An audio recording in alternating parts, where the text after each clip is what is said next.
Good morning, everybody. It is 7 o'clock. You are very welcome to join us on The Breakfast Show here on Sky News. An exclusive on the state of the British Army. Could we fight a war? Reaction to that through the show, including from the former Deputy Chief of the Defence Staff. Plus, where's Nadhim Zahawi? We'll try to find out, and we'll ask the Government Minister, Helen Whately, exactly what the Prime Minister knew. It's Monday, the 30th of January. Decades of cuts lead to a decline in warfighting capability. A senior US general privately tells the Defence Secretary the British Army is no longer seen as a top-level fighting force. With a missile, it would only take a minute. Boris Johnson claims that Vladimir Putin threatened to kill him during a phone call ahead of Russia's invasion of Ukraine. Come clean, Labour calls on the Prime Minister to reveal the advice he was given about the appointment of Nadhim Zahawi, plus a reminder of what he told us about his tax affairs last year. What was your reaction when you saw reports that your own tax affairs were being investigated by your own department? So I was clearly being smeared. Promises of thousands more hospital beds and hundreds more ambulances in a 2-year emergency plan to help an NHS in crisis. The second collapse of Flybe. We'll look at what it means for the travel industry as we dream of getaways to places like this.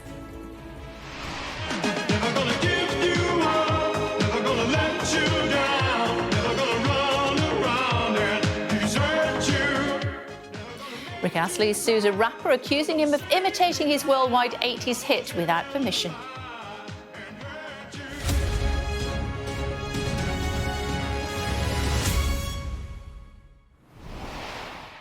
Good morning. The decades of cuts that have resulted in the British Army's declining ability to fight a war. Sky News sources have revealed a US general's stark assessment of the armed forces. The general privately told the Defence Secretary, Ben Wallace, that the Army is no longer regarded as a top-level fighting force, as the UK provides military assistance to Ukraine to fight Russia. Labour's Shadow Defence Secretary John Healey said the warning poses serious questions about whether the Conservatives can be trusted with national defence. Our Security and Defence editor, Deborah Haynes, is standing by in Kiev for us. Hello to you, Deborah. This is rather alarming. It is rather alarming, and the US general, in his private assessment, was saying what many have also been saying privately about the impact of cuts. It's not just a Conservative problem, it's Labour too. The Army and across defence have suffered cuts, and it really shouldn't take a war in Ukraine to be the wake-up call. However, now we are facing war in Europe, a Prime Minister that really needs to have a military that's credible, and it seems, according to this US general, that's not the case at the moment. Britain has long prided itself in fielding a force that others seek to follow. A reference army. But decades of cuts have shrunk its size and strength, even as the threats grow. Now, sources have revealed a senior US general told the Defence Secretary, pictured here with his troops, that the British Army is no longer regarded as a top-level or Tier 1 fighting force. It's a sorry slide the service hopes to fix, but insiders say it needs more cash from the UK's wartime Prime Minister in the wake of Russia's invasion of Ukraine. A defence source, speaking anonymously, said about the Army, it's an entire service unable to protect the UK and our allies for a decade. Defence is the thing you do when you've done everything else, but we now live in a time where we need a government that puts defence first so that the country can be defended and then also worry about its health, its education and its potholes. Ukraine bears the scars of a country that wasn't able to deter an invasion, like the town of Borodyanka. Defence sources say the war here should be a huge wake-up call for most Western allies to get serious about their own defences, something that hasn't really happened since the Cold War. As things stand for the UK, its military would run out of ammunition in just a few days if called upon to fight. And it lacks the ability to protect British skies from the level of missile strikes that Ukraine's enduring. Rishi Sunak was keen to be seen in Ukraine after taking office, pledging more weapons for its defences. But speeding up the rearming of his own military didn't even make it onto the list of his top priorities. Vladimir Putin's full-scale war has prompted well over half of NATO's 30 member states to unveil new plans to grow their armed forces. This includes Germany, which will allocate an extra €100 billion, and France, which will lift defence spending by 40% in the coming years. By contrast, Mr Sunak has made no new pledges, though he is refreshing a review of defence policy which could lead to more money. A government spokesperson said, "The Prime Minister is clear that we have to do everything necessary to protect our people, which is why the UK has the largest defence budget in Europe, and in 2020 we made the biggest investment in the UK defence industry since the Cold War." If the UK wants to keep parading on the world stage, it might be time for a change of tune. So, Deborah, we're hearing that as a result of what's happened with the war in Ukraine, Putin's invasion, the French have increased their spending by 40%, the Germans €100 billion. What do the Brits need to do?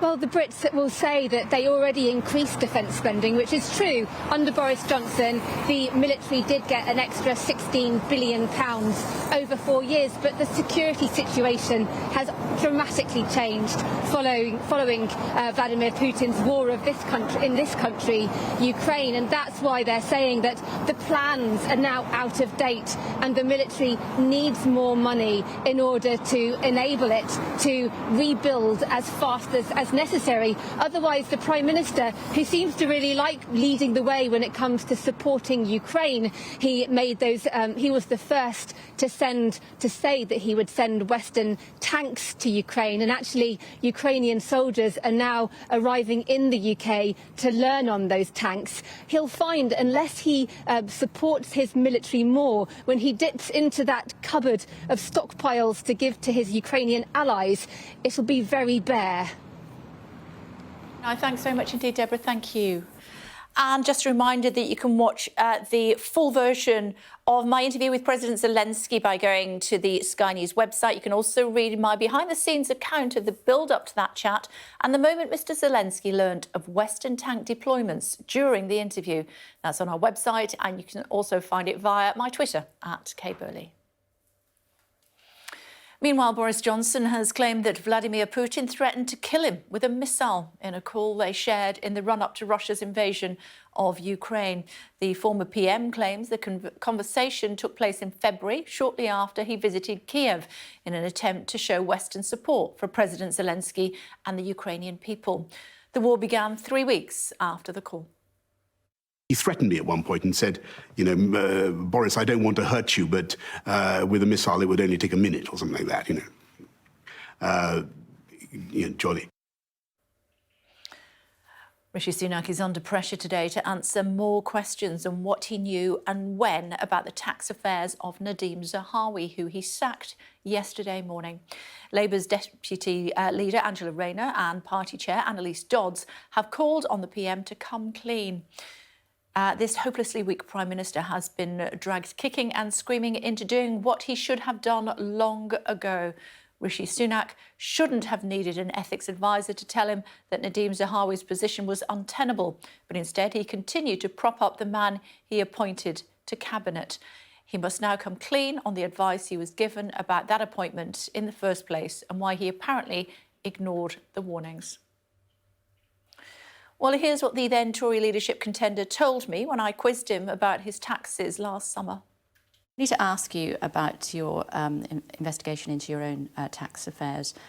What was your reaction when you saw reports that your own tax affairs were being investigated by your own department?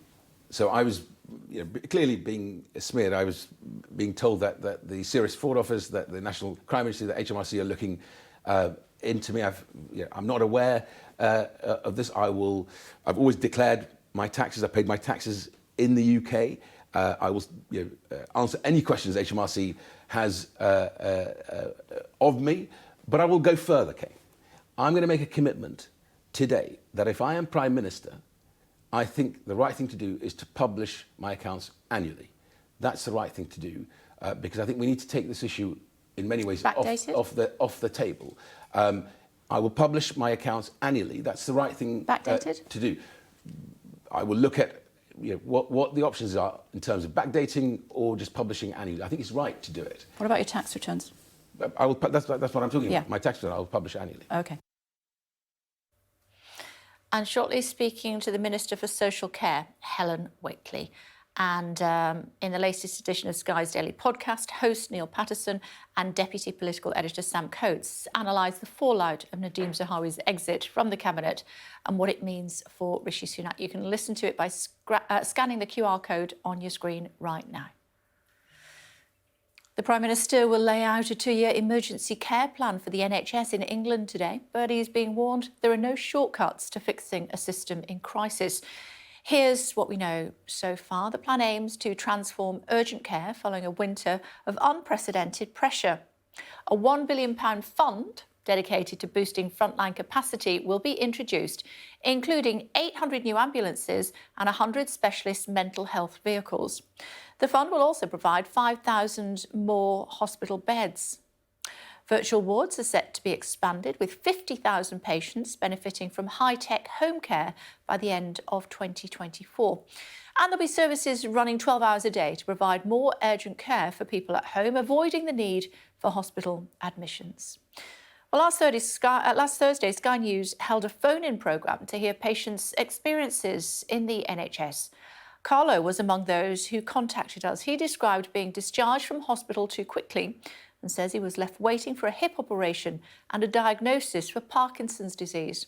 Our correspondent Paul Kelso went to meet him. Did you feel like you were being hastened out the door? Subtly, yes. I totally understand the crisis that happened. But it's a crisis which we could have planned for. And we didn't plan for it. Well, Sadia is outside the Department of Health for us this morning, and social care as well, of course. Hi, Sadia. So what is the plan today? What are we going to hear more of from the Prime Minister? Good morning. Well, they're calling this a blueprint, but a lot of the things that are contained in this plan are already in operation. But the crux of it is to try and get people in and out of emergency quicker. So things like more ambulances, more specially trained medical technicians, these same-day emergency wards so that people aren't having to do overnight stays in hospital. They can come in, be seen and be out quickly. It's all about addressing those long times that people wait for an ambulance and trying to get that pressure off emergency departments. It's a two-year plan. It's backed by a £1 billion fund, but it also contains loads of other things like more working from home for NHS workers, including, for example, 111 call handlers. But there is also an emphasis on getting people out of hospital quicker and into the community, into their homes. And so there's the talk of expanding this virtual wards proposal. We already have 7,000 of these hospital-style beds at home. Now that's due to be rolled out so that it covers 50,000 beds by the end of this plan taking place, but also things like giving people more rehab and physio at home. Now, Labour is criticising this, saying that people will be released too early, that even if the government meets its targets, people will be left waiting for longer than is safe. It says that handing the crisis in the NHS to the Conservative Party to sort out is akin to giving an arsonist the responsibility of putting out a fire. It says this simply isn't a workable plan, and that the only way it will work is by increasing the number of doctors and nurses and paying them properly. No, thank you. Still to come on the programme for you this Monday morning, speaking to the General Secretary of the Fire Brigade Union, Matt Rack. Later on today, the results of the Firefighter ballot will be announced. The world is shocked by the brutal body cam footage of the killing of Tyre Nichols. We'll get the reaction of a friend of the show, Dr. Shola. And then later this hour, we'll get more on that warning that the British Army is on the decline with the former Deputy Chief of the Defence Staff, Sir Simon Mayo. Looking at some of today's other headlines for you now, and 6 British children have been taken into care in Austria after they were found living in an abandoned wine cellar with their parents. Social services were called to the property in Orbitz near the Czech border when locals became concerned for the welfare of the children, all of whom are under 5. Their father is believed to be a member of the far-right movement. He's since been arrested and released on bail. Teaching unions will meet the Education Secretary later today in a last-ditch attempt to avoid Wednesday's planned strike action. If talks fail, teachers will be among an expected 500,000 public sector workers going on strike on the 1st of February, along with civil servants, train drivers and university staff. 16-year-old boy will appear before magistrates in Newcastle today, charged with the murder of a 15-year-old girl in Hexham. Holly Newton was found stabbed on Friday afternoon and died later in hospital. The organisation Restless says 500,000 more people are out of work due to long-term sickness than before the pandemic, and 3 out of 5 of them are over 50. The group says chronic, long-lasting illness is significantly reducing the UK's potential workforce. A police officer and bystander have pulled a man from his car as it erupted into flames after a crash. The lucky escape was filmed by cameras along the famous strip in Las Vegas. The driver was taken to hospital. US Secretary of State Antony Blinken flies into Jerusalem later on today, arriving after a spike in Israeli-Palestinian violence and increasingly sharp rhetoric from both sides. Our correspondent Alistair Bunkle is in Jerusalem and he'll be joining us very shortly indeed. Looking at what's happening as far as the front pages are concerned today, let's have a look at those. Obviously, Nadhim Zahawi very much dominating the papers again today, and the fact that he was sacked in the early hours of yesterday morning by the Prime Minister. How are the papers reflecting on that today? Let's just have a quick look at the papers, should we? OK, we've got a problem with that. So instead, coming up in just a few moments' time, we're going to be speaking to Helen Whately, the Minister for Social Care, talking to her about Nadhim Zahawi. Let's have a quick look at the papers, should we? Here they look this morning. Rotten to the core is the front page of the Daily Mirror for you today. Moving on to others. Looking at the other papers for you. The Daily Telegraph for you this morning as well. The PM sacked Zahawi without a fair hearing. Looking at the Times for you now. And Zahawi axed as Sunak gets tough on standards. Next one for you. Looking at the Eye. Supporters blaming Boris for the party's problems. And looking at the Daily Mail as well.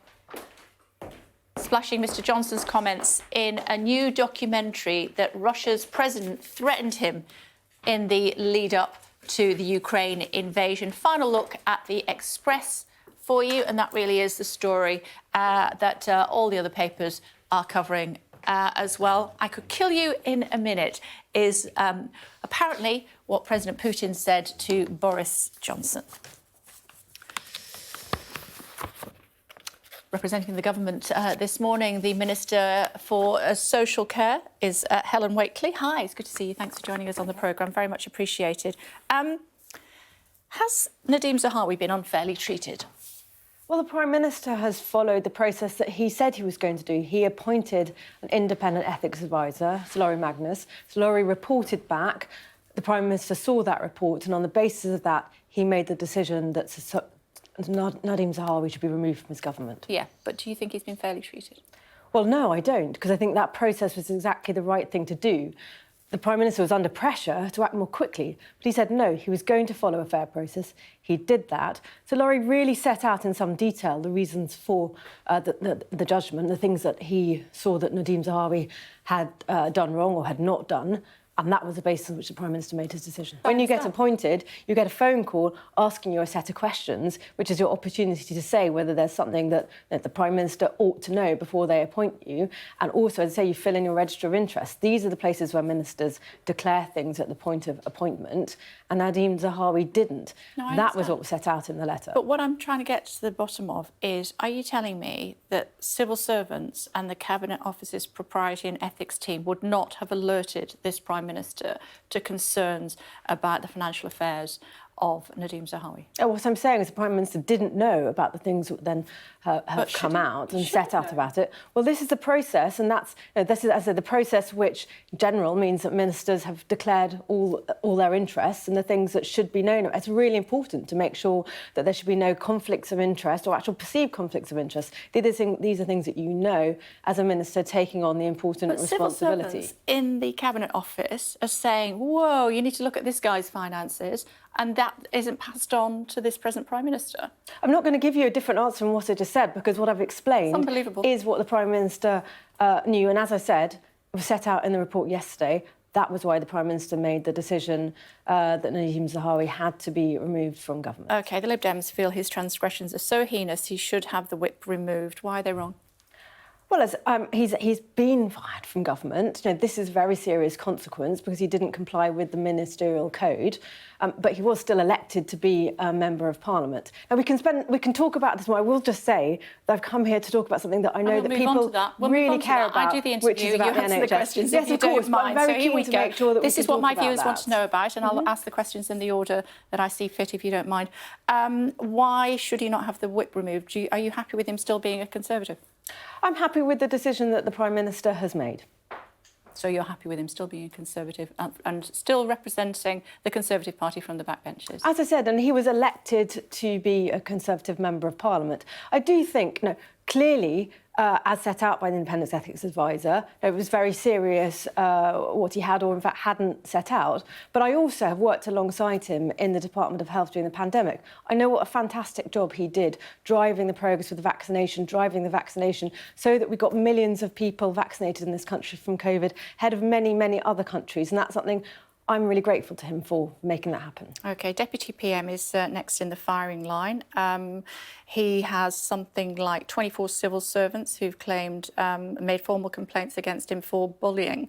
How can the PM avoid this becoming another disastrous set of headlines for him in the papers? Well, the PM is determined to make sure that there is integrity, accountability and professionalism in his government.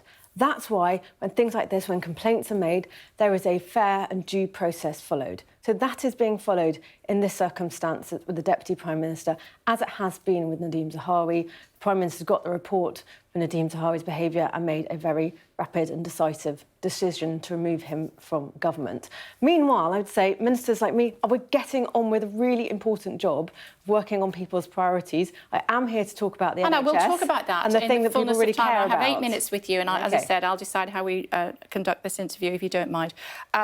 Are you not concerned that the Prime Minister could find himself in the same position with the Deputy Prime Minister as he has with his former chairman?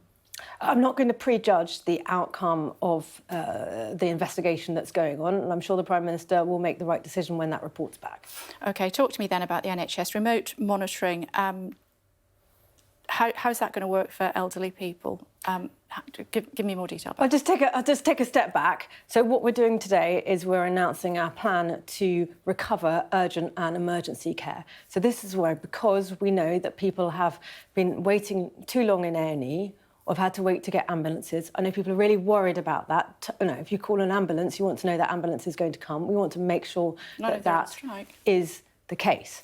So we've already got tons of work going on in the NHS to improve that during this winter. But we know that also the months ahead are going to be hard. Of course, we know that we've got more people living longer. That's a good thing. But with it, more people who have multiple health conditions, extra pressures on the NHS as a result. So we're putting more investment into the NHS, and specifically £1 billion is going into the NHS to support with this. So 5,000 more beds. another 800 new ambulances. The money, just to pick up on that question, was announced at the autumn statement just a couple of months ago as part of 14 billion more from the NHS. But we're also going to do things differently. So that was to your question about caring for people at home. So this is hospital at home, sometimes called virtual wards, which are already being piloted in some parts of the country. They're working really well already. So do you need to have Wi-Fi? There are two ways in which this is working at the moment. One is, for instance, keeping people out of hospital if they at risk of being admitted, which is often the case of somebody who's frail and elderly. But if you give them extra support at home, then they might not need to be admitted. I met somebody who was really grateful for this in Leeds a couple of weeks ago, looked after through the virtual ward by their community healthcare team. Another model of it that's working really well is when someone's discharged from hospital and knowing that you'll be remotely monitored at home. Do you have to have Wi-Fi for that to work? So some of these things do indeed rely on having broadband. So having a monitoring thing that checks your blood oxygen levels. Yeah. So if you don't have it, what happens then? Well, so what will happen when doctors are considering whether somebody can be discharged into a virtual ward is considering what the setup is for the patient at home, who's likely to be with them, and will they be happy, for instance, to use technology? Actually, this is something that was started to be used in the pandemic, and because we saw lots of people are actually very comfortable with using apps, being online, making video calls, things like that. And the patient feedback from it so far is really good. So the patient experience is good. You talked also about 5,000 more beds. How are you going to staff those? There's 133,000 vacancies. So it's not just about the beds. I mean, clearly a bed is actually a kind of measure of the staffing that goes with it. So yes, those beds are staff beds that we're investing in. 133,000 vacancies. We are recruiting more staff into the NHS. So for instance, we set out in 2019 an ambition to have 50,000 more nurses in the NHS by 2024. And we're on track to have those 50,000 more nurses. Since 2010, we've got more than 35,000 more doctors. So we're recruiting more staff to the NHS. We're also recruiting extra support staff. For instance, for extra emergency medical technicians to help paramedics in ambulances. So more support staff alongside doctors and nurses. Just before I let you go, our Deborah Haynes has an exclusive report suggesting our army is no longer a top-level fighting force. France have increased their spending by 40% on their military. Germany, 100 billion, have upped their spending budget as a result of what's happened in Ukraine. Should we be spending more money on the NHS or on defence? Well, you make a good point that government has to make difficult decisions about where we spend money. We're substantially increasing our spending on health and social care, 14 billion more announced at the autumn statement. We are also substantially investing in defence. Not enough. And supporting Ukraine through these really difficult times, clearly. So I don't accept that criticism at all. I mean, we have the largest defence spending of any country in Europe, and we're in progress in a 242 billion spending plan over 10 years for defence equipment. So we really are investing in our defence. But it's still not good enough, according to the American general that we've spoken to. As I said, we're investing in our defence because clearly keeping people safe is the first priority of government. Good to talk to you. Thanks very much indeed. Okay. Much appreciated. Well, talking about Nadhim Zahawi, who's been sacked, here's what the then Tory leadership contender told me when I quizzed him about his taxes last summer. I need to ask you about your investigation into your own tax affairs. What was your reaction when you saw reports that your own tax affairs were being investigated by your own department? So I was clearly being smeared. I was being told that the Serious Fraud Office, that the National Crime Agency, the HMRC are looking into me. I'm not aware of this. I've always declared my taxes. I paid my taxes in the UK. I will answer any questions HMRC has of me, but I will go further, Kay. I'm going to make a commitment today that if I am Prime Minister, I think the right thing to do is to publish my accounts annually. That's the right thing to do because I think we need to take this issue in many ways off the table. I will publish my accounts annually. That's the right thing to do. I will look at what the options are in terms of backdating or just publishing annually. I think it's right to do it. What about your tax returns? That's what I'm talking about. My tax return I will publish annually. OK. Murray's with us this morning. We don't know where Mr. Zahawi is anymore. He's decided to take some time out. should they not have known before? Well, I think this is the question facing Rishi Sunak and the government in general, and to an extent Liz Truss and Boris Johnson as well, his predecessors. I think the issue now is, as you say, those questions about what did Rishi Sunak know and when are only going to get louder and louder and louder until that is fully clarified. And as you saw, you know, Helen Whately there speaking to you, not very keen to be asked about this, and wouldn't really be drawn on those details of, as you say, the red flags that were raised, and therefore why they were either not passed on to the Prime Minister or ignored. And I think that really smacks of either incompetence or some level of mistakes going on behind closed doors in Number 10, whatever it is. There needs to be an explanation for why the Prime Minister wasn't actually told about these red flags. So big questions to answer for Rishi Sunak. OK, Murray, I know you're with us all morning. Your Murray's Take at 9 o'clock. Looking forward to it. Thanks so much indeed. Quick look at the weather. Warm memories wherever you go. The weather, sponsored by Qatar Airways. Southern parts can expect a mostly dry few days, while the north will be wet and windy at times. The weather, sponsored by Qatar Airways. Now for some good news to brighten up your morning. Here we go. Guide Dogs UK has reported its first litter of the year. That's Sylvia, the yellow lab's puppies, now 3 weeks old and will eventually be trained to help people who are visually impaired. And you can see it looks like Mum and Pups are all doing fine. Look how proud she is. Lovely. Rick Astley is suing rapper Young Gravy for allegedly using an impersonation of his voice on his song Betty Get Money, which has racked up 500,000 sales.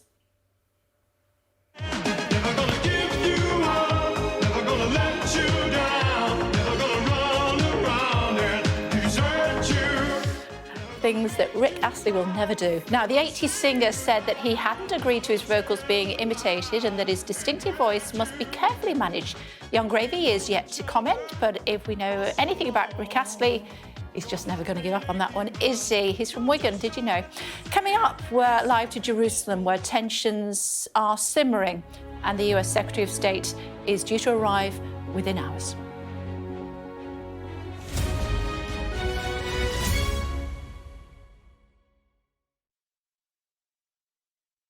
The press preview, a first look at the front pages as they arrive. There's a feeling amongst some commentators that it's not the most respectful timing. I think there's a word for it, fake news. I mean, it's wah from Harry. Delving deeper into the stories with different perspectives on tomorrow's headlines. We really haven't seen the government getting round the table and negotiating. There are no easy answers to those questions. The press preview delivering you tomorrow's news tonight on Sky News.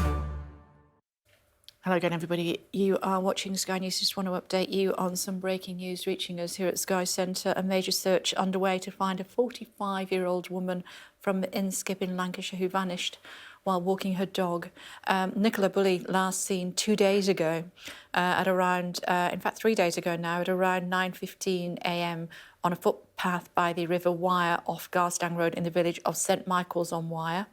Emergency crews, including Lancashire Police, Lancashire Fire and Rescue, Bowland Pennine Mountain Rescue and North West Underwater Search Teams have all joined the search. Police dive teams, fire service drones, search dogs, helicopters and mountain rescue volunteers have been sent to the area.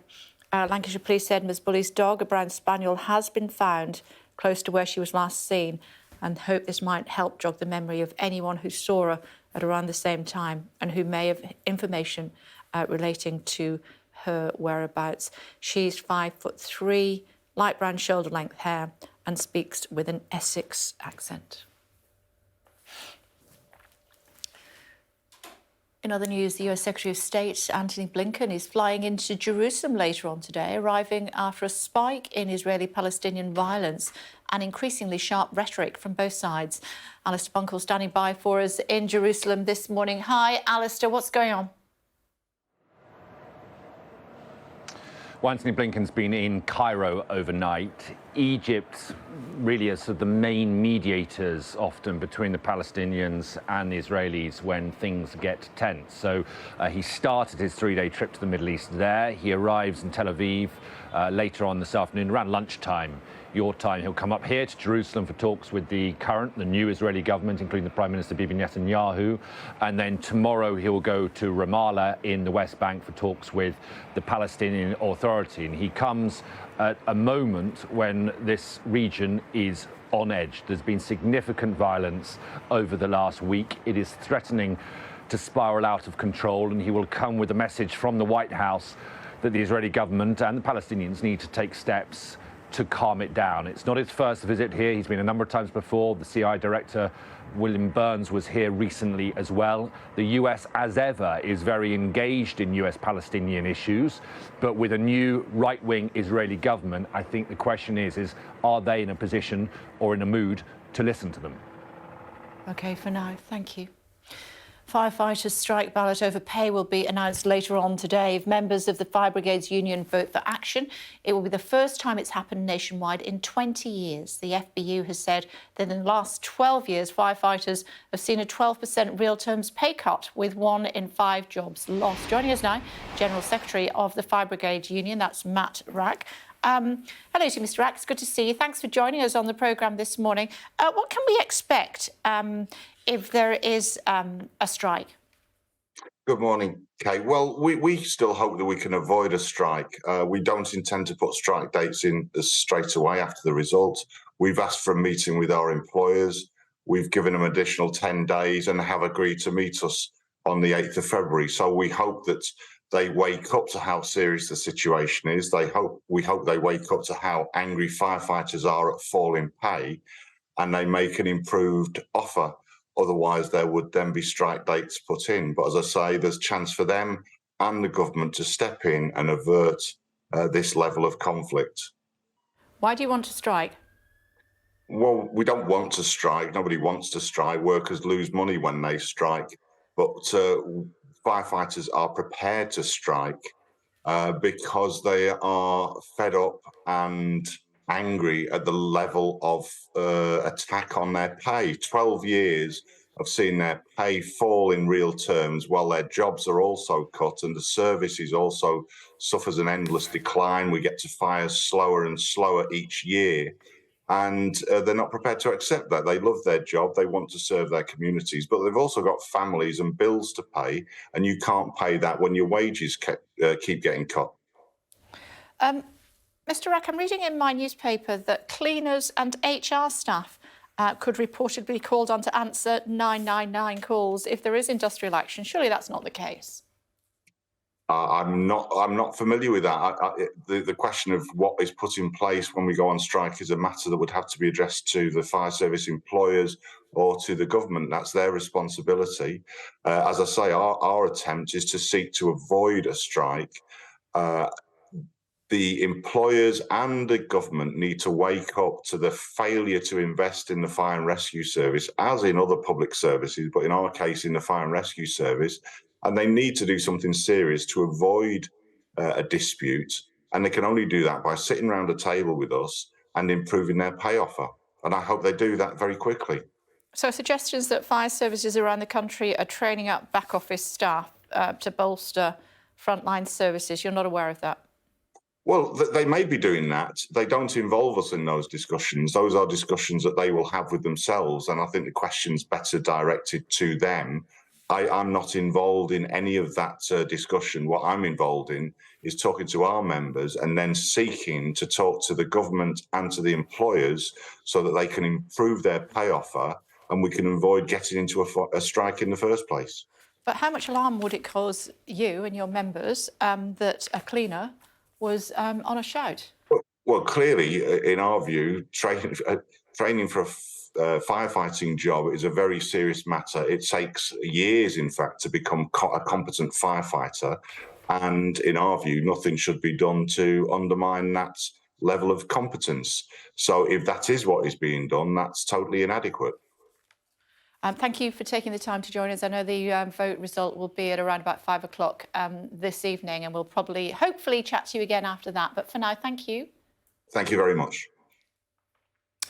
Well, the brutality laid bare in the police body cam footage of the beating of 29-year-old Tyre Nichols has shocked people in the United States and indeed across the globe. Tyre died 3 days after the violent assault by 5 police officers who have all been charged with second-degree murder. Given the vicious nature of the footage, some people are deciding not to watch it. Dr. Shola is with us. Hi, it's good to see you. Thanks for joining us. I know that you don't want to see the video. We've heard from his mum, Rowan Wells. She says that she hopes that his death will lead to change. I would like that too, but there've just been too many. From between George Floyd and today, nothing has changed. I very much doubt that anything will change until we eradicate the source of this problem, which is white supremacy. Listen, the vicious and brutal, unjust... black that killed him. This is why I'm about to educate some people right now. The vicious, brutal, unjustified extrajudicial killing of Tyre Nichols is as a result of a police system that is built on white supremacy. White supremacy underpins the policing and criminal justice system, both in the United States and the United Kingdom. It shapes the culture that sees Black people as less, treats Black lives as disposable, and ensures that Black lives don't matter. Look, what I'm trying to explain here is that there is a systemic reality of white supremacy that produces racist white cops and racial gatekeeping Black and brown cops, okay? This is the reality. And this is what Black people have to deal with.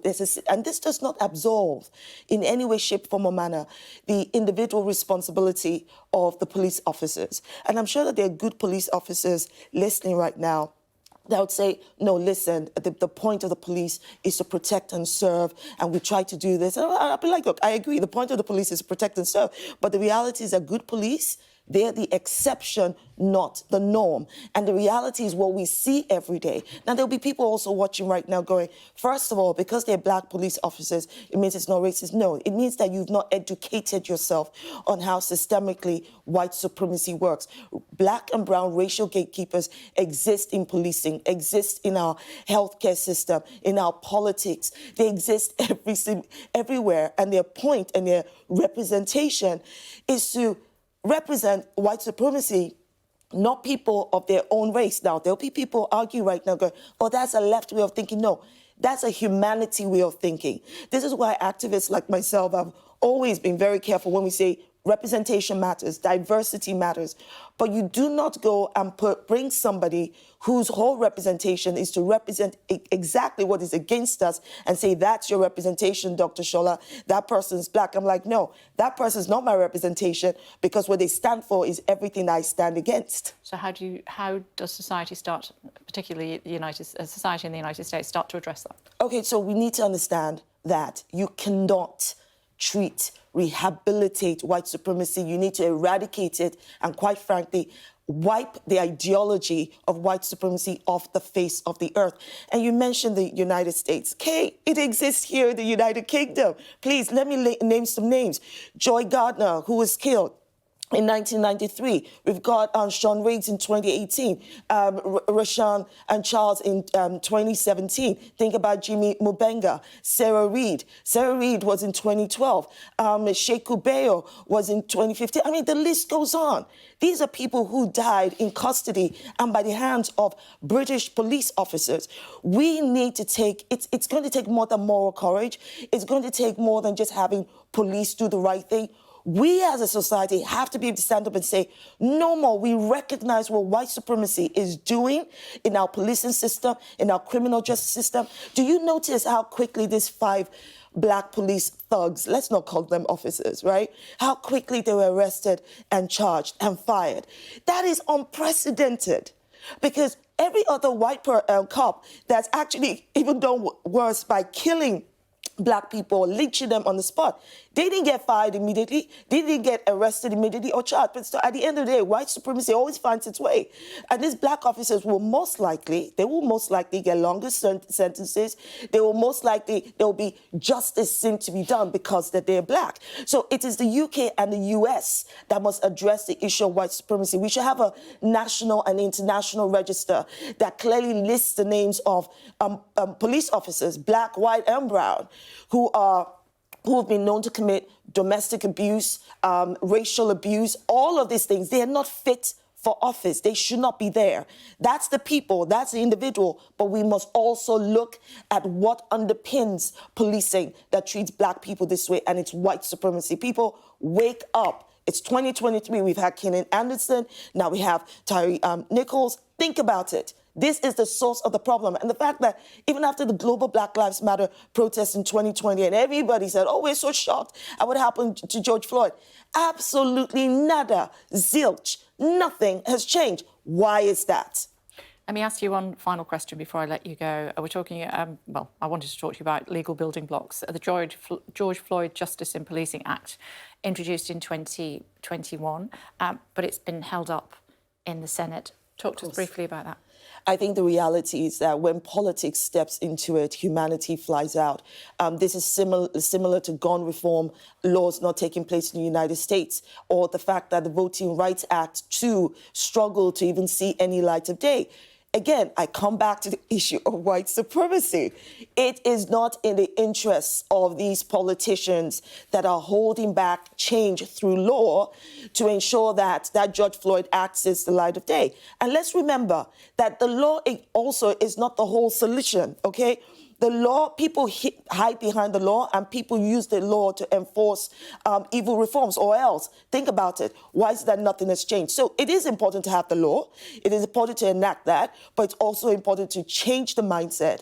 It is important to always shine a light on what the evil is, call it by its name. It's white supremacy, it's racist, and that they are black and brown racial gatekeepers who enforce that white supremacy ideology. Never have enough time to talk to you. We must leave it there, Dr. Charlotte. It's always great to see you. Thank you very much indeed. Thank you. Let's move on to the story about defence sources, should we? Revealing to Sky News that a senior US general has privately told the Defence Secretary Ben Wallace that the British Army is no longer regarded as a top-level fighting force. One anonymous source says the British Army is unable to protect the UK and our allies for a decade, following years of cuts to defence spending. Let's get more on this now with the former Deputy Chief of the Defence Staff, Sir Simon Mail. Hello to you, Sir Simon. Thank you very much indeed for joining us Kate. Good morning. On the programme. What do you make of Deborah's excellent report? Well, it's disappointing to read, but it is something we have warned about for a long time. Our baseline assumption was always we'd be, in any major war, the major ally of the United States. That was a basic assumption. They were the leading Western power. And we wish the Americans to have an assumption that if they went to war and it was something backed by governments, United Nations, etc., that the natural ally that would come with a large contribution would be the United Kingdom. And we've taken our eye very firmly off the ball. I have to say, as most Western countries have over the last decades, using defence as a sort of peace dividend while we assumed there'd be no major war, and we've been rudely awakened at a time when the chickens are proverbially coming home to roost in terms of our investment. What do you say to those who say, you know, we are the biggest spending in Europe on defence? Yes, I would, but everything's relative. People say, well, we can't afford defence because the reality is we choose not to afford defence. We all took advantage of the peace dividend after the fall of the Berlin Wall to up, obviously, health spending, welfare spending, all of them very, very worthy costs. But the primary responsibility of any government is the defence of the nation, the defence of its citizens, and its interests, and those are not simply at the cliffs of Dover.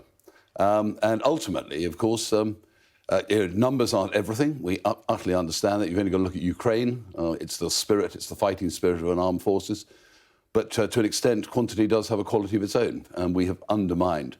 And so there is a size at which the Americans would quite rightly say you cannot produce anything of any real substance, you know, of critical substance to us in the sort of timeframes we would want. And we've always held that as a benchmark of our assumption about our place in the world and in the nation as a really genuinely credible military force. We were moving away from battlefield war, though, weren't we? And instead moving towards cyber war. Was quite obviously a mistake? I don't think it was a mistake. You know, the battlefield changes without doubt, and it's not always one or the other. And I can see the attraction of moving to things like cyber, because wars, as we see so horribly in Ukraine, do involve casualties. You know, people are killed, people are wounded. There's a huge attrition rate. And what we've sadly proved in Ukraine is not only do you need an organisation with breadth, but you need depth as well. And, you know, the casualties are horrendous there. And it is a war of attrition and logistics as well, materiel. So it's not simply numbers of tanks or even soldiers, it's just how much underpins it in terms of spare parts, in terms of replacement vehicles, in terms of certainly ammunition.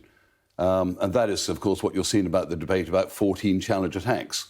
The tanks are fine, but where are the crews, where's the training, where are the spare parts, and where are the ammunition stocks that make a bit of equipment into a capability? And that I think, lies behind the American criticism, is that we still have, obviously, a very good army. We're very, very proud of our soldiers, our officers. You know, my own regiment's just back from Mali, done a fantastic job. And our own soldiers will be disappointed. But if you want to keep good people in, you need to have an organisation that looks like it's growing and thriving. Must be music to the ears of President Putin. It will be. And, of course, let's be honest, this is partly behind his calculation when he went into Ukraine.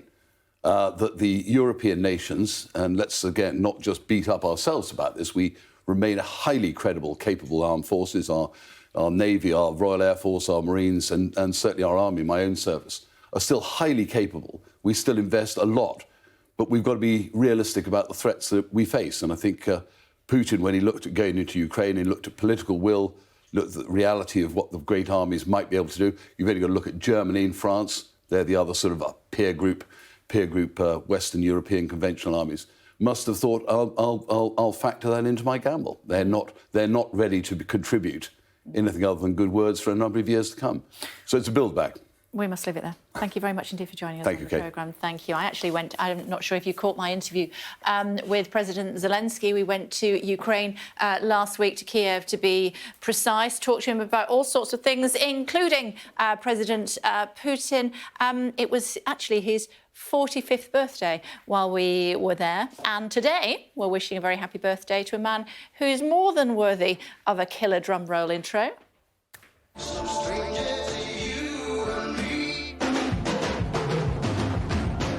Oh, yeah. Phil Collins celebrating his 72nd birthday today. Former Genesis frontman has, of course, been both the voice and drummer behind a number of iconic songs over the years. But his first solo hit, In the Air Tonight, is arguably his most famous. Happy birthday, Phil Collins. Coming up in just a few moments' time, Nadhim Zahawi. Has he been treated badly? Stay tuned for more here on Sky.